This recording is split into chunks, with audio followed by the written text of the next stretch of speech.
கிறிஸ்துவுக்குள் அன்பானவர்களே, ஆண்டவராக இயேசு கிறிஸ்து நாமத்தில் உங்களை மகிழ்ச்சியோடு வாழ்த்துகிறேன். கர்த்தர் உங்களோடு இருப்பாராக, உங்களை ஆசீர்வதிப்பாராக. சிலரை பார்த்தீங்கன்னா, யார் யார் நல்லவங்களோ அவங்கள ரொம்பவே நல்லா பாராட்டுவாங்க. யார் யார்கிட்ட ஒரு நல்ல விஷயத்தை பார்த்தாங்களோ அவங்கள ரொம்ப புகழ்வாங்க. இது நல்ல குணம். ஏன்னா ஒரு சிலர் மற்றவங்களிடத்தில் பார்க்குற நல்லதை அட்மிட் பண்ணுறது கிடையாது, அப்ரிசியேட் பண்ணுறது கிடையாது. ஆனால் இவங்க யார் நல்லவர்களாக இருந்தால் நல்லா பாராட்டுவாங்க. யார் இடத்துல நல்ல விசேஷமான விஷயம் இருந்தாலும் அவங்கள அதை விசேஷமாக புகழ்வாங்க. ஆனால் ஒரு பிரச்சனை என்னவென்று சொன்னால், நல்லவர்களை பாராட்டுகிறார்கள், நல்லவைகளை பார்த்து ஆச்சரியப்பட்டு புகழுகிறார்கள். ஆனால் இவர்கள் நல்லவர்கள் ஆவதில்லை.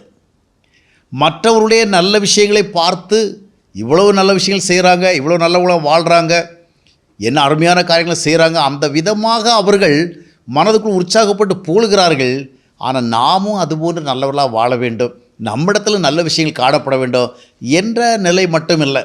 சிலர் எப்பொழுதுமே மற்றவர்களை புகழ்ந்து கொண்டே வாழ்ந்து முடித்து விடுகிறார்கள். நல்லது, மற்றவர்களை புகழ்வது நல்ல பழக்கம். ஆனால் நாமும் புகழத்தக்கதாக நல்ல பண்புகள் உடைகளாக மாற வேண்டும்.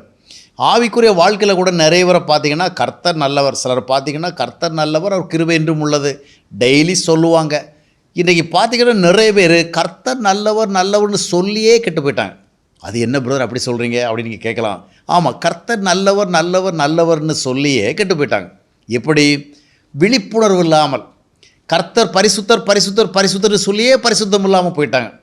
நல்லவர் நல்லவர் நல்லவர்னு சொல்லியே அவங்க கெட்டவங்களாயிட்டாங்க. வல்லவர் வல்லவர்னு சொல்லியே வீக் ஆகிட்டாங்க.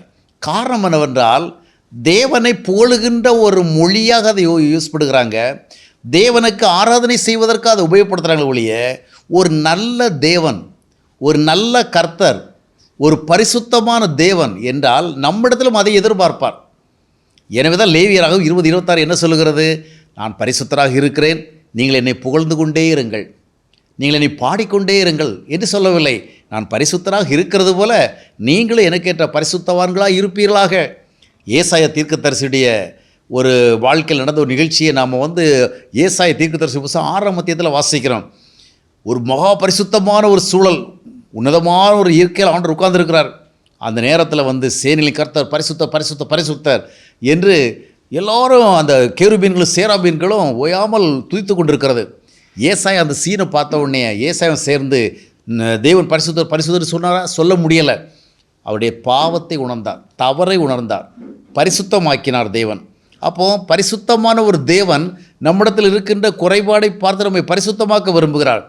ஆனால் நம்முடைய மத ரீதியான ஒரு பார்வை, பக்தி ரீதியான ஒரு பார்வை, ஆண்டவரை புகழ்ந்து கொண்டு புகழ்வதையே ஒரு வாழ்க்கையை நினைத்து கொண்டு நாம் புகழ்ச்சிக்குரியவர்களாக மாறாமல் போய்விட்டோம்.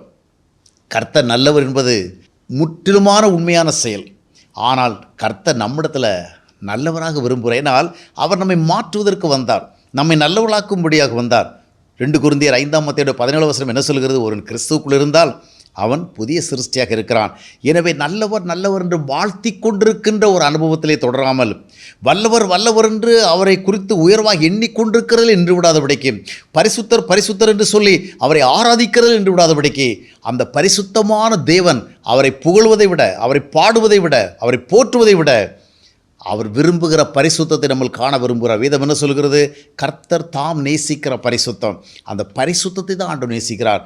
வெறுமனே அவருடைய உயர்வை நாம் சொல்லி கொண்டிருப்பதில்ல. உயர்வை சொல்லுவோம், பாடுவோம், துதிப்போம். நாம் நல்லவர்களாக மாற வேண்டும். எப்படி மாறுவது? அவர் நம்மை மாற்றுவார். அவர் நம்முடைய வாழ்க்கையிலே பெரிய திருப்பங்களை ஏற்படுத்துவார். நம்மை பரிசுத்தமாக்குவார். நம்மை பரிசுத்தமாக்குற கர்த்தரவர், நம்மை நல்லவர்களாக்குகிற கர்த்தரவர், நம்மை வல்லவர்களாக்குகிற கர்த்தரவர். அப்போஸ்தலர் 1ஆம் அத்தியாயம் 8 என்ன சொல்லுகிறது? பரிசுத்தாய் உண்மையில் வருகிற பொழுது நீங்கள் பலம் அடைவீர்கள்.